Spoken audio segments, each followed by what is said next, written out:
শাসক দলের গোষ্ঠী জেরবার কৃষ্ণপুর বিধানসভা এলাকায় প্রকাশ্যেই সরকারি সাই সম্পত্তি গিলে খাওয়ার অভিযোগ করছে একে অপরের বিরুদ্ধে।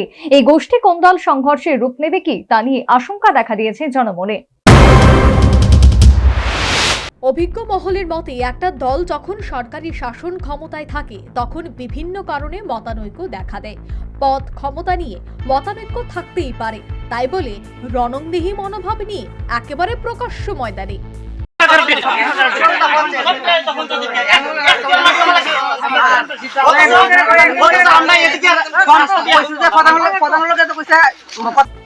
কৃষ্ণপুর বিধানসভা কেন্দ্রের কৃষ্ণপুর এলাকায় মঙ্গলবার সকালে বিজেপি দলের প্রাক্তন শক্তি কেন্দ্রের প্রমুখ অমরচাঁদ বিশ্বাসের বিরুদ্ধে এবার রাস্তার ইট চুরির অভিযোগ তুললেন স্থানীয় গ্রাম পঞ্চায়েতের শাসক দলীয় মেম্বারের নেতৃত্বে এক বিজেপি কর্মী।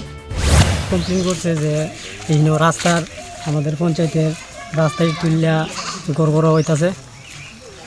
এই রাস্তাটা তোমার যখন করা হইতাছে তখন তারা বক্তব্য যে সময় রাস্তা করা হয় তখনই তাই কিছু ইট পুকুরে ফালাই দিছে, ফালাই সেটা তাই ওখানে তুলিয়া লাগাইতেছে। আর কিছু যে ইট আছে তোমার রাস্তার মধ্যে এই যে ইট পড়ছে ইট তুলিয়া মানে গড় লাগাইতেছে। এই অভিযোগ আর কি। কার বিরুদ্ধে অভিযোগ? এটা অমরচাঁদ বিশ্বাস, মানে কি মধ্যকৃষ্ণপুর গ্রাম পঞ্চায়েত অমরচাঁদ বিশ্বাস 2 নম্বর ওয়ার্ড। আচ্ছা, তাহলে কি মানে কোনো দায়িত্ব আছে বা কিছু? না, তাই কোনো দায়িত্ব নাই, পার্টির কোনো দায়িত্ব নেই। তাই এই কার্যকলাপের কারণেই পার্টির থেকে তাই 6 মাস আগে তাই কোনো দায়িত্ব দেওয়া হয়েছে না। দায়িত্ব একবার দেওয়া হয়েছিল। অন্যদিকে বিজেপি দলের প্রাক্তন শক্তি কেন্দ্রের প্রমুখ অমরচাঁদ বিশ্বাসের পাল্টা অভিযোগ, বিজেপি খোয়াই জেলা কমিটির সম্পাদক নির্মল সরকার নাকি জনগণের জন্য বরাদ্দকৃত ড্রেনের টাকায় নিজের বাড়ির সাইড ওয়াল নির্মাণ করে সরকারি অর্থ গিলে খেয়েছে। এবং ওনার আরও অভিযোগ, 2018 সালে রাজ্যে বিজেপি সরকার গঠন হওয়ার আগে বর্তমান বিজেপি খোয়াই জেলা সম্পাদক নির্মল সরকার নাকি দৈনিক হাজিরার কাজ করতেন, কিন্তু বিজেপি সরকার গঠন হওয়ার পর অর্থনৈতিকভাবে ফুলে পেঁপে উঠেছেন।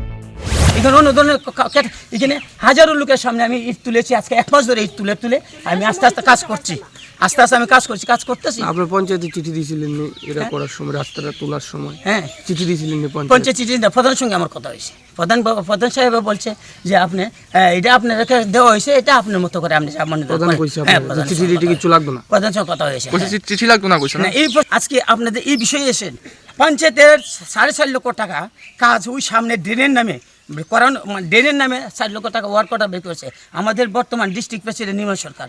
উনি নিজের স্বার্থ চরিতার্থ করার জন্য নিজের বাড়ির সাইড ওয়াল দিয়ে এখানে রাস্তা এখনো ইনকমপ্লিট রয়ে গেছে। আপনারা দেখুন গিয়ে শুনুন, আমি আপনাদেরকে দেখিয়ে দেবো।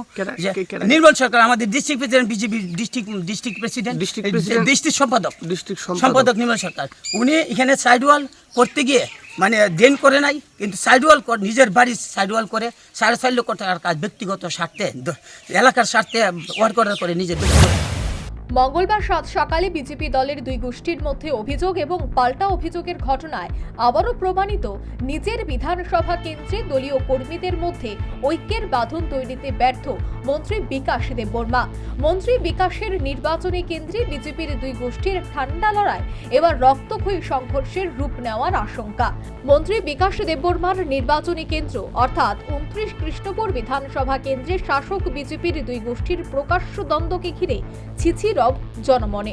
প্রশ্ন উঠছে, কৃষ্ণপুরের শাসক দলের দুই গোষ্ঠীর মধ্যে গোষ্ঠী কুন্দলের এই ঘটনাগুলির পেছনে কি অপ্রত্যক্ষ মদত দিচ্ছে কৃষ্ণপুর বিধানসভার একাংশ মণ্ডল এবং জেলা স্তরের নেতৃত্বরা? তবে কৃষ্ণপুর বিধানসভার একাংশ মণ্ডল এবং জেলা স্তরের নেতৃত্বরা এই গোষ্ঠী কুন্দল নিরসনের ব্যাপারে কোনো পদক্ষেপ নিয়েছে এমন খবর লেখা পর্যন্ত পাওয়া যায়নি।